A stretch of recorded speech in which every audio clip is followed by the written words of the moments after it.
നമ്മുടെ ഇന്ത്യയിൽ ധാരാളമായി കണ്ടുവരുന്ന ഒരു ഗാർഡൻ പ്ലാന്റ് എന്ന രീതിയിൽ ഒരു ഔഷധ സസ്യം എന്ന രീതിയിലും ഫേമസ് ആയിട്ടുള്ള ഒരു ചെറു വൃക്ഷം അല്ലെങ്കിൽ ഒരു ഷപ്പ് എന്നുള്ള രീതിയിലും വേണമെങ്കിൽ പറയാം.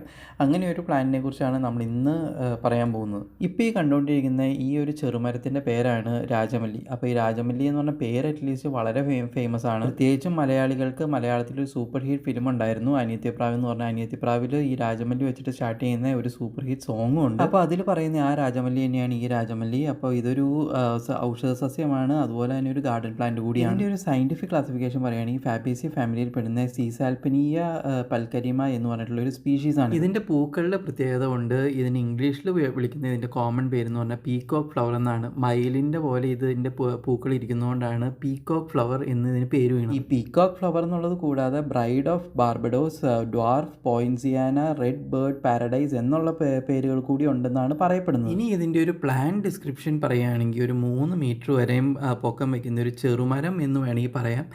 പിന്നെ ഇതിൻ്റെ ഇലകളാണെങ്കിൽ വളരെ ചെറിയ ഇലകളാണ്, പക്ഷേ അത് നല്ല ക്ലസ്റ്റേർഡായിട്ട് നമ്മളുടെ ഒരു മുരിങ്ങയുടെ ഒക്കെ ഇലകൾ പോലെയാണ് ഇത് ക്ലസ്റ്റേർഡായിട്ട് വളരുന്നത്. ഇനി ഇതിൻ്റെ അകത്ത് പൂക്കളുടെ കാര്യം പറയുകയാണെങ്കിൽ ഇതിപ്പോൾ റെഡ് ഓറഞ്ചും കലർന്ന പൂക്കളുള്ള ഒരു ചെടിയാണ് നിങ്ങളിപ്പോൾ കാണുന്നത്. അത് കൂടാതെ തന്നെ ഓറഞ്ച് മാത്രമായിട്ടുള്ളതും പിന്നെ ബ്രൈറ്റ് റെഡ് ആയിട്ടുള്ളതും അതുപോലെ തന്നെ മഞ്ഞയായിട്ടുള്ള പൂക്കളുള്ളതുമായിട്ടുള്ള വേറെയും വെറൈറ്റീസ് ഇതിനുണ്ട്. പിന്നെ ഇതിൻ്റെ സ്റ്റെം പോർഷൻ ആണെങ്കിൽ പല ഭാഗത്തും പല രീതികളാണ്. അതിൻ്റെ ഒരു മെയിൻ സ്റ്റെം എന്ന് പറയുന്നത് ഭയങ്കര വുഡിയാണ്, ഭയങ്കര ഹാർഡാണ്. പക്ഷേ അത് പിന്നെ ബ്രാഞ്ചസ് ആകുമ്പോഴേക്കും അതിൻ്റെ അകത്ത് മുള്ളുകളുണ്ട്. ഇപ്പോൾ ഈ കാണുന്നതൊക്കെ അതിൻ്റെ അകത്ത് മുള്ളുകളാണ്.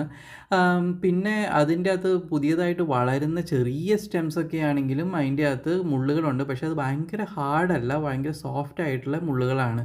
അത് കാലാകാലം ചെല്ലുന്തോറും അത് ഹാർഡായിക്കൊണ്ടിരിക്കും, ഇതുപോലത്തെ മുള്ളുകളായിക്കൊണ്ടിരിക്കും. അപ്പോൾ ഇതാണ് നമ്മുടെ സോഫ്റ്റ് ആയിട്ട് കാണപ്പെടുന്ന മുള്ളുകൾ എന്ന് പറയുന്നത്. ചെറിയ പുതിയ തണ്ടുകൾക്കൊക്കെ പച്ച കളറാണുള്ളത്, മറ്റത് രണ്ടും വുഡി, നല്ല ഹാർഡ് വുഡി സ്ട്രക്ചേഴ്സും അതുപോലെ തന്നെ നല്ല ബ്രൗൺ കളേഴ്സുമാണ്. ഇതിൻ്റെ സീഡ്സ് എന്ന് പറയുന്നത് ഉണ്ടായി വരുമ്പോൾ തന്നെ ഒരു ബീൻസുമായിരിക്കും, ഒരു ഔട്ടർ കവറിങ് കാണും, അതിൻ്റെ ഉള്ളിലായിരിക്കും ഇതിൻ്റെ സീഡ്സ് ഉണ്ടാവുക.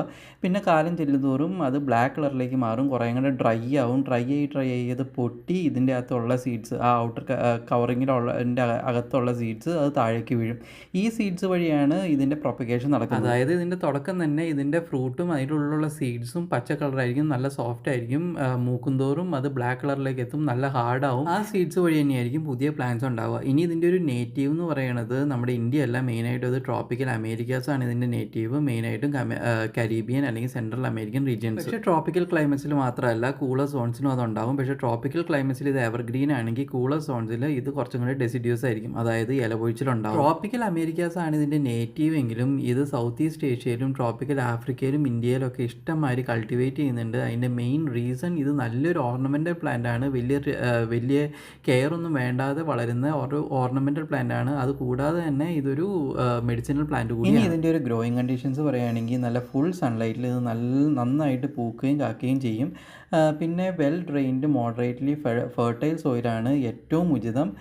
ഡ്രോട്ട് ടോളറൻ്റ് ആണ്, അതായത് ഒരുവിധമുള്ള വരൾച്ചയൊന്നും തന്നെ ഇതിനെ ബാധിക്കില്ല. എന്നാലും മോഡറേറ്റ് ആയിട്ടുള്ള വാട്ടറിങ്ങും ഒക്കെ വളരെ നല്ലതായിരിക്കും. ക്ലൈമറ്റ് ഒരു ട്രോപ്പിക്കൽ, സബ് ട്രോപ്പിക്കൽ അല്ലെങ്കിൽ ഒരു കൂളർ ക്ലൈമറ്റും ഇതിന് ഓക്കെയാണ്. അപ്പോൾ ഇതിൻ്റെ ഒരു ഫ്രൂട്ട് ഡിസ്ക്രിപ്ഷൻ ടേസ്റ്റും പറയുകയാണെങ്കിൽ നേരത്തെ പറഞ്ഞതുമാതിരി തന്നെ ഇത് ഒരു ഫ്ലാറ്റ് ഒബ്ലോങ് പോട്ട്സിലുള്ള പല സീഡ്സ് വെച്ചിട്ടുള്ള ഒരു ബീൻസ് ടൈപ്പ് ഓഫ് ഇതാണ്. ഇതൊരു ലെഗ്യൂമാണ്. അത് നേരത്തെ ഫാബേസിയ ഫാമിലിയിൽ പെടുന്നു എന്ന് പറയുമ്പോൾ തന്നെ മനസ്സിലാക്കാം ഇത് ലെഗ്യൂംസ് ആണെന്ന്. പിന്നെ ഇതിൻ്റെ ഫ്രൂട്ട്സിനും സീഡ്സിനും ഒരു ബിറ്റർ ടേസ്റ്റ് ആണ്. അത് ടോക്സിസിറ്റി കാരണം അത് കൺസ്യൂം ചെയ്യാറില്ല. കോമ്പോസിഷൻസ് പറയുകയാണെങ്കിൽ ടാനിൻസ് പോലെയുള്ള ഫൈറ്റോ കെമിക്കൽസ് അടങ്ങിയിട്ടുണ്ട്. സീഡ്സ് ടോക്സിക് ആണ്, അതുകൊണ്ട് അത് ആരും കഴിക്കരുത്. അതർ കോമ്പോസിഷൻസ് ഒക്കെ പറയുകയാണെങ്കിൽ ആൽക്കലോയിഡ്സും ഫ്ലേവനോയിഡ്സും ടാനിൻസും സാപ്പനിൻസും ഗ്ലൈക്കോസൈഡ്സും പോലെയുള്ള ഫൈറ്റോ കെമിക്കൽസ് ഇതിൻ്റെ അത് അടങ്ങിയിട്ടുണ്ട്. പിന്നെ ഇതിലുള്ള മെഡിസിനൽ കോൺസ്റ്റിറ്റ്യൂവൻസിനെ കുറിച്ച് പറയുകയാണെങ്കിൽ ഇത് ആൻറ്റി ബാക്ടീരിയൽ ആണ്, ആൻറ്റി ഫംഗൽ ആണ്, ആൻറ്റി ഇൻഫ്ലമേറ്ററി ആണ്. പിന്നെ ഇതിന് എമിനാഗോക് പ്രോപ്പർട്ടി ഉണ്ട്, അതൊരു യുണീക് പ്രോപ്പർട്ടിയാണ്. അതായത് ഇതിൽ ആർത്തവ ഡിസ്ചാർജിനെ പ്രോത്സാഹിപ്പിക്കുന്ന ഒരു കോമ്പൗണ്ട് ഉണ്ട്. പിന്നെ ഇതിന് ഒരു അബോർട്ട്ഫേസിയൻ പ്രോപ്പർട്ടീസ് കൂടിയുണ്ട്, അതായത് ഗർഭചിത്രം നടത്താൻ ഉപയോഗിക്കുന്ന ഒരു ഐറ്റം കൂടിയാണ്. ഇതൊക്കെ കൂടാതെ സൈറ്റോടോക്സിക് പ്രോപ്പർട്ടീസ് കൂടി ഉണ്ട് ഇതിന്. ഇനി ഇതിൻ്റെ ഒരു മെഡിസിനൽ യൂസേജിലേക്കും ഹെൽത്ത് ബെനിഫിറ്റ്സിലേക്കൊക്കെ ഒന്ന് നമുക്ക് നോക്കാം. ആയുർവേദത്തിലും ഒറ്റമൂലികളിലൊക്കെ വളരെയധികം യൂസ് ചെയ്ത് വരുന്ന ഒരു ഔഷധ സസ്യം കൂടിയാണ്. ഇതിൻ്റെ ഇലകൾ പലതരം ലിവർ ഡിസോർഡേഴ്സും പിന്നെ ബ്രോങ്കൈറ്റിസും പനിയും ഒക്കെ തന്നെ ചികിത്സിക്കാനായിട്ട് ഉപയോഗിക്കുന്നുണ്ട്. ഇതിൻ്റെ പൂക്കളാണെങ്കിൽ ഡയൂറിറ്റിക് ആണ്, പിന്നെ സ്കിൻ ഡിസീസസും ചികിത്സിക്കാനായിട്ട് യൂസ് ചെയ്യും. ഇതിൻ്റെ വേര് ഉപയോഗിച്ചിട്ട് ചുമ, മലേറിയ പിന്നെ കോളിക് കേസസ് ഒക്കെ ചികിത്സിക്കാൻ പറ്റുമെന്നാണ് പറയപ്പെടുന്നത്. അതൊരു യുണീക്ക് സംഭവമാണ്, അതുകൊണ്ട് തന്നെ ഫാർമക്കോളജിക്കൽ സ്റ്റുഡൻസിന് അതൊരു നല്ലൊരു റിസർച്ച് ഐറ്റം തന്നെയാണ്. കോളിക് എന്ന് പറഞ്ഞിട്ടുണ്ടെങ്കിൽ വേറെ ഒന്നുമല്ല, കുട്ടികളിലുണ്ടാകുന്ന ഒരു കാരണവുമില്ലാത്ത അമിതമായ കരച്ചിലാണ് ഈ കോളിക് എന്ന് പറഞ്ഞിട്ടുള്ള അവസ്ഥ. പിന്നെ നേരത്തെ പറഞ്ഞേക്കുന്ന പോലെ ഇതിൻ്റെ പോഡ്സും സീഡ്സും അത് ടോക്സിക് ആണ്, അത് അബോർട്ടിഫിസിൻ്റ് ആണ്. ഇതിൻ്റെ ഒരു ടോക്സിസിറ്റിയിലേക്ക് വരികയാണെങ്കിൽ ഇതിൻ്റെ കായും ഇലയും വേരും ഒക്കെ തന്നെ ടോക്സിക് ആണ്. നേരിട്ട് ഒരു കാരണവശാലും കഴിക്കരുത്.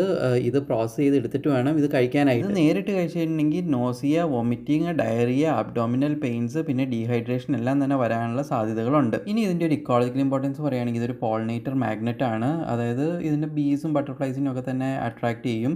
പിന്നെ സോയിൽ എൻറിച്ച്മെൻറ്റിന് യൂസ് ചെയ്യുന്ന ഒരു പ്ലാന്റ് ആണ്, കാരണം ഇതൊരു ലെഗ്യൂമാണ്. അതായത് ഇത് സോയിലുള്ള നൈട്രജൻ ഫിക്സിങ്ങിനൊക്കെ തന്നെ വളരെ നല്ലതാണ്. അതുകൊണ്ട് തന്നെ ഇത് ഗാർഡനിലാണെങ്കിലും പ്ലാന്റേഷൻസിലാണെങ്കിലും ഒരു ഇടതൂർന്ന് വയ്ക്കാൻ പറ്റുന്ന ഒരു ഫ്ലവറിംഗ് പ്ലാന്റ് ആണ്. ഇനി ഇതിൻ്റെ ഒരു കൾച്ചറൽ സിഗ്നിഫിക്കൻസ് പറയുകയാണെങ്കിൽ സൗത്ത് ഈസ്റ്റ് ഏഷ്യയിൽ അമ്പലങ്ങളിലും അതുപോലെ തന്നെ ഗാർഡൻസിലൊക്കെ തന്നെ ഒരുപാട് നട്ടു വളർത്തുന്ന ഒരു പ്ലാന്റ് ആണിത്. പിന്നെ പറയാനുള്ളത് ബംഗാളിയിൽ ഇതിനെ വിളിക്കുന്നത് തന്നെ കൃഷ്ണചൂര എന്നാണ്. ലോർഡ് കൃഷ്ണയുമായിട്ട് അസോസിയേറ്റ് ചെയ്തേക്കുന്ന ഒരു ഡിവൈൻ ചെടിയാണിത്. അപ്പോൾ ഈ വീഡിയോയിൽ പറഞ്ഞേക്കുന്ന ഇൻഫോർമേഷൻസ് ഒക്കെ തന്നെ നിങ്ങൾക്ക് ഇഷ്ടപ്പെട്ടെന്നായിരുന്നു. ഇഷ്ടപ്പെട്ടെങ്കിൽ ഡെഫിനറ്റ് ആയിട്ടും ലൈക്ക് ചെയ്യുക, ഷെയർ ചെയ്യുക, സബ്സ്ക്രൈബ് ചെയ്യുക, കമൻറ്റ് ചെയ്യുക.